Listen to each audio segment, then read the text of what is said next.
আমার মাসি আমাদের বাড়িতে 1 মাস থাকতে এসেছিলেন। সেই সময় মা বিভিন্ন প্রতিষ্ঠানের দর্শনে বেরিয়েছিলেন, বাবাও কাজে ব্যস্ত ছিলেন। ওই সময় আমি মাসির সাথে বাসায় একা ছিলাম। মাসির সৌন্দর্য আমার চোখে স্থির হয়ে গিয়েছিল। একদিন রাতে আমার শরীরে কারো হাত অনুভব করলাম। ঘুম থেকে উঠে দেখি মাসি আমার পাশেই ঘুমাচ্ছেন। এই বলে মাসি আমার হাতটা এমন জায়গায় নিয়ে গেল যে আমি নেশাগ্রস্ত হয়ে পড়লাম আর গান হারিয়ে ফেললাম। তারপর মাসি আমার সাথে সারা রাত। বাকি ঘটনাটি গল্পতেই বলছি। আমার নাম সাগর। প্রতিদিনের মতো আজও আমি সন্ধ্যায় জিম থেকে ফিরে বাসায় এসে দেখি মেসো মাসি ঘরে এসেছে। আমি তাকে দেখে খুব খুশি হয়েছিলাম। মেসো প্রায়ই তার কাজের সূত্রেই আমাদের শহরে আসছেন। তারপর তিনি আমাদের বাড়িতে আসতেন। কিন্তু মাসি তার বিয়ের 4 বছর পর প্রথমবার আমাদের বাড়িতে আসেন। মাসি আমাকে দেখামাত্রই আমার কাছে চলে এলেন। সে আমার মাথা ছুঁয়ে বলল, আরে সাগর, গত 4 বছরে তুমি কত বড় হয়ে গেছ। আমিও মাছের খোঁজ খবর নিচ্ছিলাম। এমন সময় পিছন থেকে মেসো এসে আমাকে বললেন মেসো তার বাসায় যাওয়ার জন্য প্রস্তুত হলেন। আমি ভেবেছিলাম মেসো মাসি অন্তত 23 দিন আমাদের বাসায় থাকবেন। কিন্তু মাসি আমাদের বাসায় থাকতে থাকতে মেসো চলে যেতে লাগলেন। আমরা সবাই মেসোকে তার গাড়িতে উঠিয়ে দিয়ে বাড়ি ফিরলাম। রাতে মা মাসির সাথে তার ঘরে বসে গল্প করছিল। তারপর মাকে বাইরে ডেকে জিজ্ঞেস করলাম মাসি কেন ওর বাড়িতে গেল না। ওদের মধ্যে কি কোনো ঝগড়া হয়েছিল? মা বলল না, সাগর মিশর কিছু কাজ ছিল, তাই তিনি আমাদের বাড়িতে বেশিক্ষণ থাকতে পারেননি। আর তোমার মাসেই শহরের একজন ডাক্তারের কাছে 1 মাস ধরে চিকিৎসা নিচ্ছেন এবং তিনি আগামী 1 মাস আমাদের বাড়িতে থাকবেন। এটা তোমার জন্য আনন্দের বিষয় হবে, কারণ এখন আমি আমার বন্ধুদের সাথে যাচ্ছি। এমন পরিস্থিতিতে তোমার খাবার দাবারের সমস্যা হতে পারে, কিন্তু এখন আর দাসী খুঁজতে হবে না। তোমার মাসি ঘরের সব কাজ করবে। মনে করলেন এই ব্যাপারটা ঠিক আছে, তাই আমি আমার রুমে চলে গেলাম। মাসি কোনো চিকিৎসার জন্য এসেছেন? আমি এটা জিজ্ঞেস করিনি। মাসির আগমনের আগে মা কলোনির এক বন্ধুকে নিয়ে মন্দিরে যাওয়ার পরিকল্পনা করেছিলেন। তার যাত্রা হবে 2 দিনের মধ্যে। এখন সে কয়েকদিন বাড়িতে থাকবে না এবং এটা সে মাছিকে আগেই জানিয়েছিল।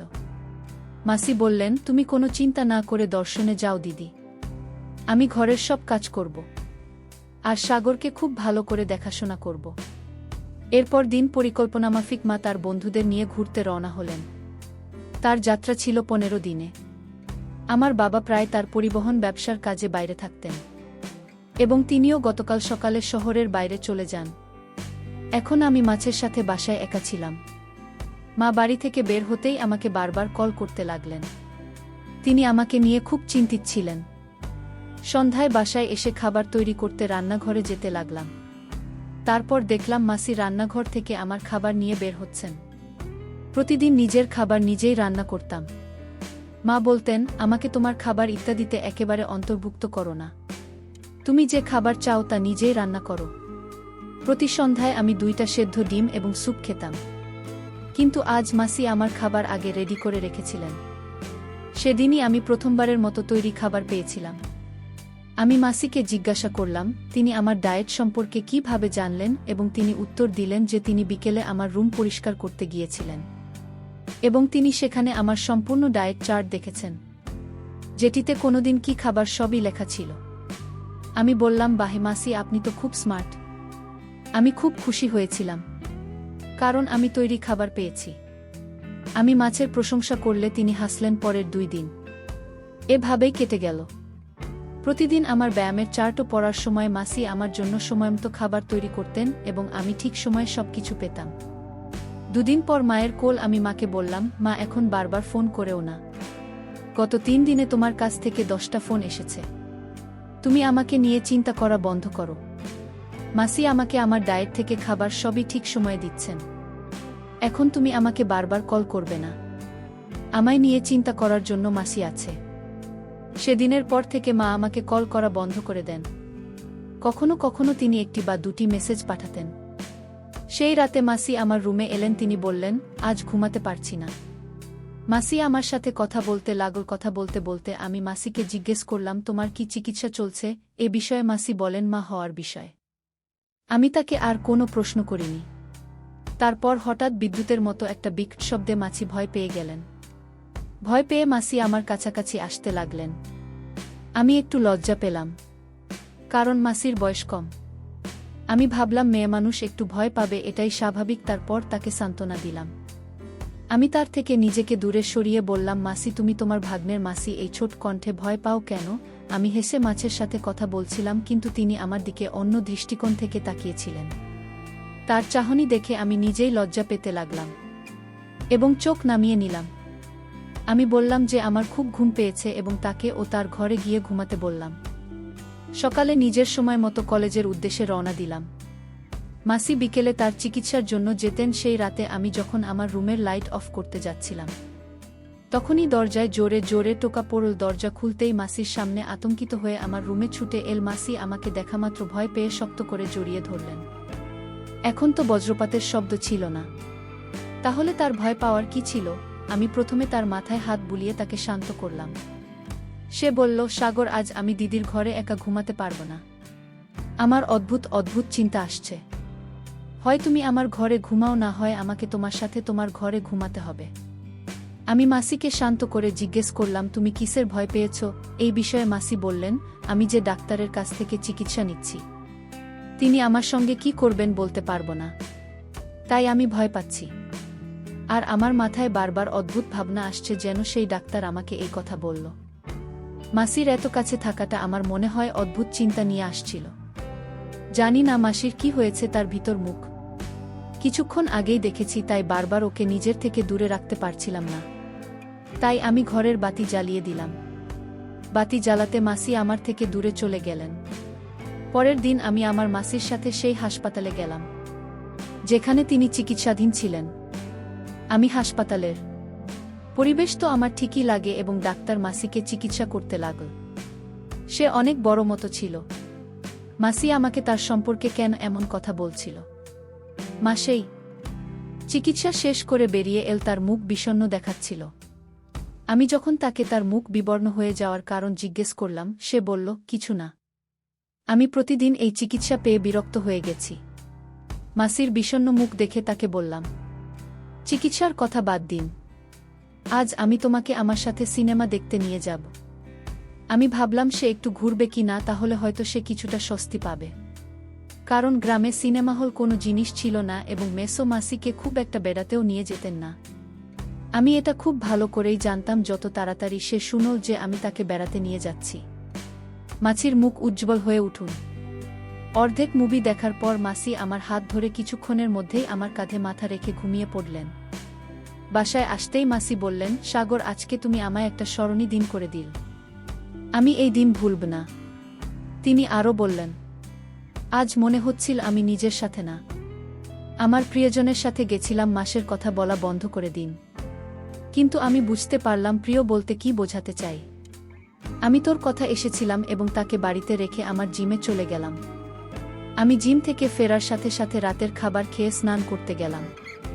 স্নানের পর রুমে গান শুনে মনকে সতেজ করছিলাম। তখন হঠাৎ মনে হলো আমার রুমে বা বিছানায় কেউ একজন এসেছে। আমি চোখ খুলে দেখি মাসি আমার সামনে দাঁড়িয়ে আছে। মাসি আমার সামনে অন্যরকম অবস্থায় দাঁড়িয়েছিলেন, প্যান্ট শার্ট পরে দাঁড়িয়েছিলেন। মাসিকে এমন দেখা মাত্রই আমার অবস্থা খারাপ হয়ে গেল। তখনই আমি ওকে আমার থেকে দূরে ঠেলে দিয়ে বললাম, মাসে কি করছিলেন? মাছি উত্তর দিলেন, সাগর, তুমি প্রতিদিন এত পরিশ্রম করে জিম থেকে ফিরে আসে, আমি শুধু তোমার পরিশ্রম বা কষ্ট দেখছিলাম। ভালো না লাগলে দুঃখিত বলে মাসি আমার দিকে পিঠ ফিরিয়ে দাঁড়ালেন। আমি বললাম, মাসি, আপনার ভাগ্নের পরিশ্রম দেখার অধিকার আপনার আছে।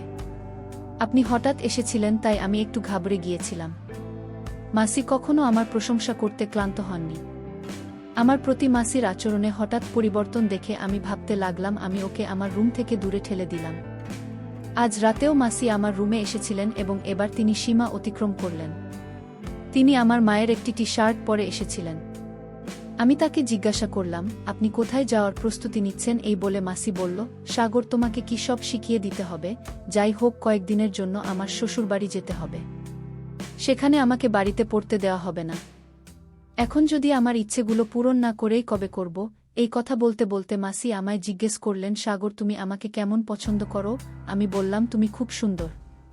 আমি যখন তাকে বললাম, সে কত সুন্দর সাথে সাথে আমার দিকে এগিয়ে এসে বসল।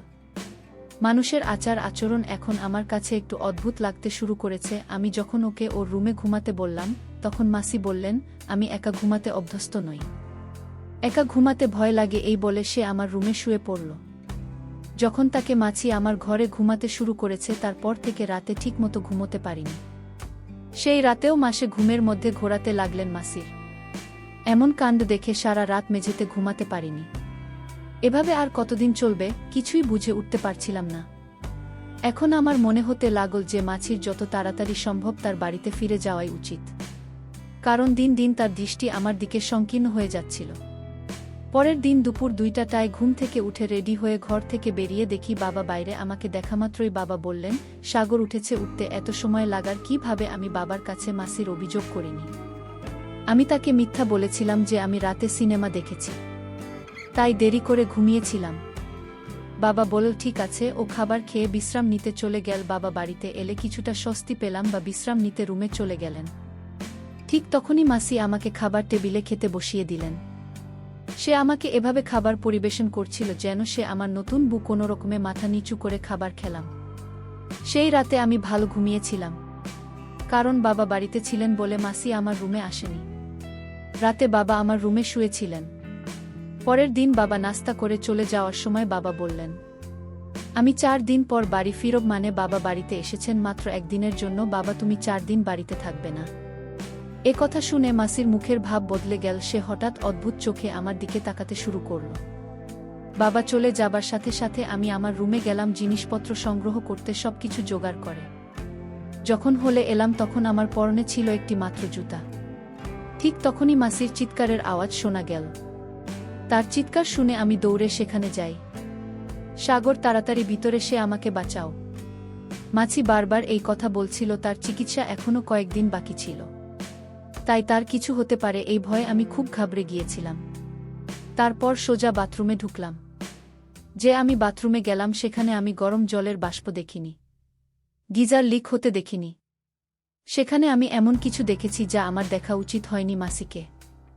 আমি এমন অবস্থায় দেখলাম যে অবস্থায় তাকে দেখা আমার উচিত ছিল না। আমাকে এখান থেকে যেতে দাও। আমি তাকে বললেও মাসি আমাকে ছাড়তে রাজি ছিলেন না। তখন আমি বললাম, এখন আমাকে ছেড়ে না গেলে আমি মাকে ফোন করে সব খুলে বলবো। আমি মায়ের নাম নেওয়ার সাথে সাথে মাসি আমার থেকে মুখ ফিরিয়ে নিয়ে বলতে লাগলেন, সাগর প্লিজ, দিদিকে কিছু বলবে না। এবং সে আমাকে মিনতি করতে লাগল।